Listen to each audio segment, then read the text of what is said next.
जिससे रोजी रोटी चलती थी, जिससे पूरा परिवार चलता था, वही चीज़ जो है पूरा जल कर राख हो गया है।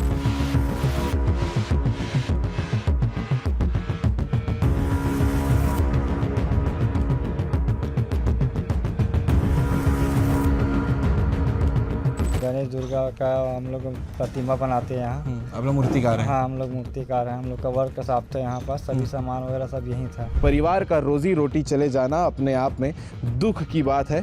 पूरा परिवार इसी मूर्तियों को बनाकर, शक तो नहीं है, आप ये बोल नहीं सकते कि, लेकिन ये शॉर्ट सर्किट से नहीं लगा है। ऐसे लग रहा है कि कोई दुश्मनी में आग लगाया हुआ है। तुरंत आए, दौड़ के ताला लगा, घर में ताला वाला खोल के फिर आग बुझाने का कोशिश किए, फिर बुझा नहीं पाए। बहुत ज्यादा ही बढ़ गया था आग।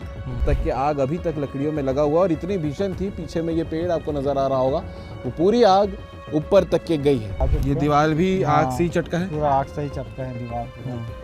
यहाँ पे पूरा रेत का लकड़ी का, वो जो पूरा औजार रखते हैं अपन, जो काम मशीन काम करते हैं, वो पैरा तो वैसे भी जल्दी आग पकड़ता है। पैरा उतना नहीं था कि जितना जैसे इतना बढ़ सकते वैसे। वो पूरे तरीके से जलकर नीचे गिर गया है और स्थिति इतने भयानक है कि यहाँ पर अगर कोई होता तो शायद उसके साथ एक दर्दनाक हादसा भी हो।